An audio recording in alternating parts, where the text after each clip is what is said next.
Last time on Castlevania Lament of Innocence, we obtained the Unlock Jewel. Today, we use it. So before we begin, I did change my loadout ever so slightly. First things first, you're going to want to change to the Ice Whip. It is actually going to be more effective than even the Vampire Killer. I also opted to use the White Orb. I'm not going to be using the sub-weapon for the entire thing, but I will be using it for part of it. I also opted to use the accessory that increases damage just flat out, not the one based on how much damage you take. So, yeah, I figured that'd be a little more useful. I'd prefer to be less dead for the thing that's about to come up. So, we're going to use the Unlock Jewel and find ourselves in the Prison of Eternal Torture, which has another very long staircase. So if you're wondering why I decided to come down to this section in the previous part, not this one, it's because we already have plenty of tension building with a staircase here. I didn't figure we'd need any more in this part. So, once we finally reach the bottom, miles below the actual castle, we come across a boss door. Say hello to the Forgotten One. Oh god, somehow the eyes are the worst part of it. So, this battle has 3 phases. Part 1, I find the Axe Tornado, or whatever this thing's called, is the most useful ability to use against this guy, because it keeps doing small amounts of damage, even though eventually you're going to have to hit the ground. So you might also notice that, like the mural showed, this guy drops maggots when you hit him. The maggots can curse you, which means you won't be able to use any fancy whip combos in midair, nor will you be able to dodge. In addition, that blood pouring from his body is an obstacle that will poison you. This phase is pretty easy, however, if you get hit by either status effect, it does slow it to a crawl. However, I got lucky and managed to do this without taking any damage. Trust me though, if you get hit with either poison or curse, that's going to slow you down a whole lot. So, second phase, you have to fight one arm of the Forgotten One. The arm is pretty powerful, but also a little slow. Not for certain attacks, however. Not this one. Okay, there we go. When he puts his arm to one side, he is going to sweep it across the arena. Make sure to jump out of the way of it. The timing on that one can be a bit difficult. Honestly, out of everything that hits me, I think that hits me the most, though I did a decent job of dodging it in this, this take. Didn't do a good job of dodging right there. Oh well, honestly, it does do a fair bit of damage, but it's kinda negligible. The biggest difficulty about the first phase is the fact that you really have no room to breathe, just due to all the maggots and all the blood that's down there. If you get hit once, you'll fall behind a lot, and you either have to try and use a status healing item in order to counteract it, or just push on through, either with interruptions to your attack from the poison, or kind of a shitty aerial game because of curse. Here, though, the arm does attack fairly frequently. However, you do get very clear moments where you're able to heal, and honestly, I do have the incense equipped, so I could heal damage if I needed to, but I don't really need to. I'm not in a hurry. You might want to, though. Just have it on and heal in the background so you don't actively have to think about it. This part of the battle can take a little while because you can only attack his arm, and it goes a little slowly because of that. You also have moments like these, which gives you time to use a potion if you want to. However, of course, the blood again will poison you, so don't touch it. Poison does minimal damage, but it's very obnoxious, and you really shouldn't have to deal with it in this fight. avoid it whenever possible. Also, maybe don't dodge like that. Maybe don't jump into the fist as it comes down. That could be a dumb idea, I don't know. Alright, and so, one more hit and we're done with this phase. Actually, that was 2 hits, but whatever. Close enough. So, phase 3. Not difficult. Except for the fact that he can kill you really quickly if you're not careful. When he lurches back and screams like this, rocks will fall from the ceiling. Find them before he does this attack. This huge-ass beam attack, which I'm pretty sure shouldn't have hit me there, is incredibly dangerous. You probably noticed that that took off half my health. If I get hit twice by that thing in a row, I die. So yeah, make sure you are firmly behind the rock so you don't have any clipping issues. Apparently he can use the laser attack multiple times in a row. I got super lucky and he didn't. Instead he used his rock dropping attack really frequently, which is good. That's the attack you want him to use more. Now, if a rock becomes cracked, that's not an indication that it will break after the next laser. That's an indication that it will break during the next laser. If a rock is cracked, do not stand behind it. I got so lucky here because both of my sources of cover were damaged.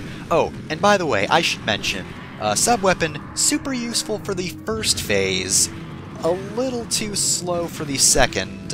My personal choice of sub-weapon was not useful there. Don't use it here. I ended up destroying the rocks in one take. Yeah, by the way, I noticed what happened back there. That dodge should absolutely not have fucking happened. I don't know how that didn't hit me, but yeah.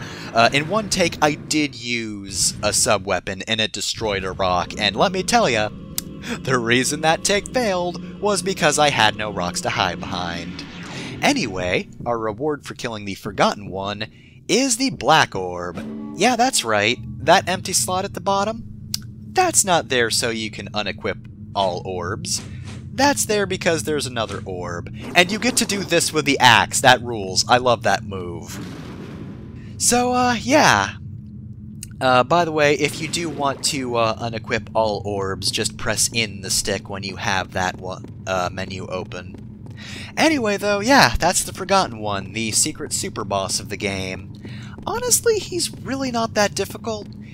It's just, you have to get a good run. If you fall behind on the first phase, it becomes annoying. If you fall behind on the second, you'll take way too much damage and lose a lot of potions. If you fall behind on the third phase, you die. You cannot survive many lasers. Like, that was me with the best armor in the game. So, about the Forgotten One himself. So, fun fact about the Forgotten One. In the Ask Iga number 3 video that Koji Igarashi did for Bloodstained Ritual of the Night, Forgotten One actually got a name drop.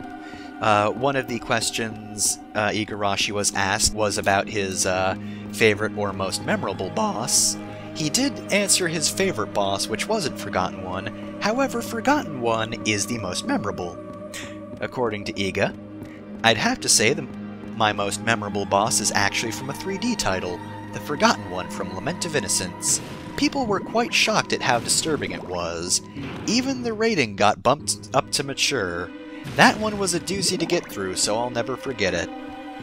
So, yeah, Forgotten One. I think early on in the LP I might have mentioned how this game is rated M, even though it seems it should be rated T, because nothing up to this point has really been that violent or gory. Well, guess what, motherfuckers? Forgotten One single-handedly bumped up the age rating to mature because he's just that gory and gross. It is a pretty creepy boss, to be fair. It is very uncomfortable.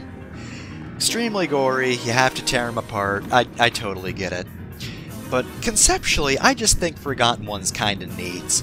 We don't really know much about the Forgotten One. You know, it's not like there's any super detailed lore about him, but like, just the implications of how Forgotten One is placed in the game, I just think are super neat, because you have this horrible hell beast that is still the strongest boss in the game, barring the final boss.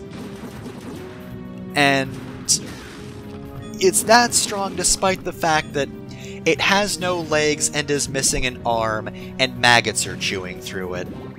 Though to be fair, it seems to have teamed up with the maggots who are now working with it, which is kinda goofy if you think about it like that, but yeah, Forgotten One. To be honest, not a thing I would have wanted to fight in its full form. I'm glad Walter had it chained up in his basement, severely weakened, but it still had the ability to puke a devastating laser. I just think it's really neat how there is just something that powerful down there. And honestly, I'm glad they don't over-explain Forgotten One.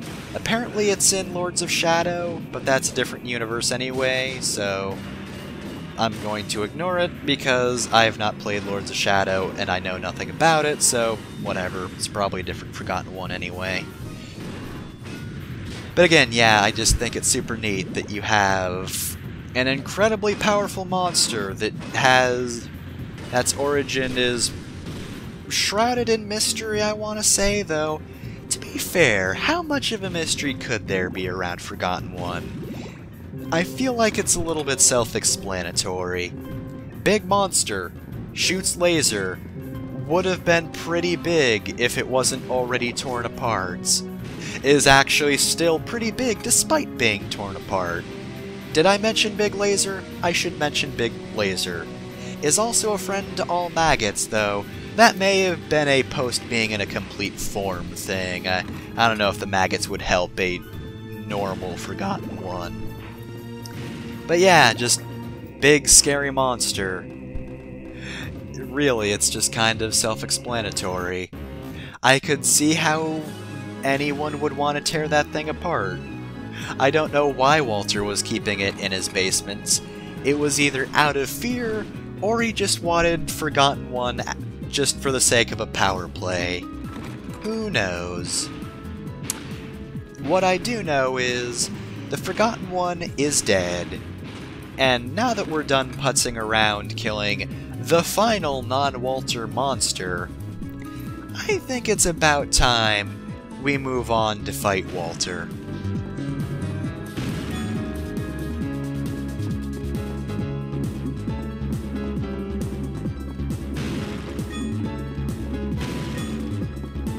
So, next time on the final episode of Castlevania Lament of Innocence.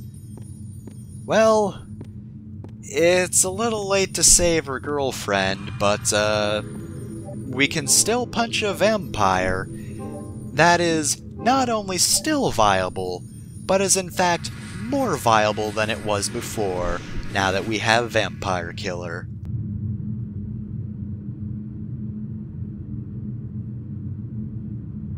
The true form of our stand.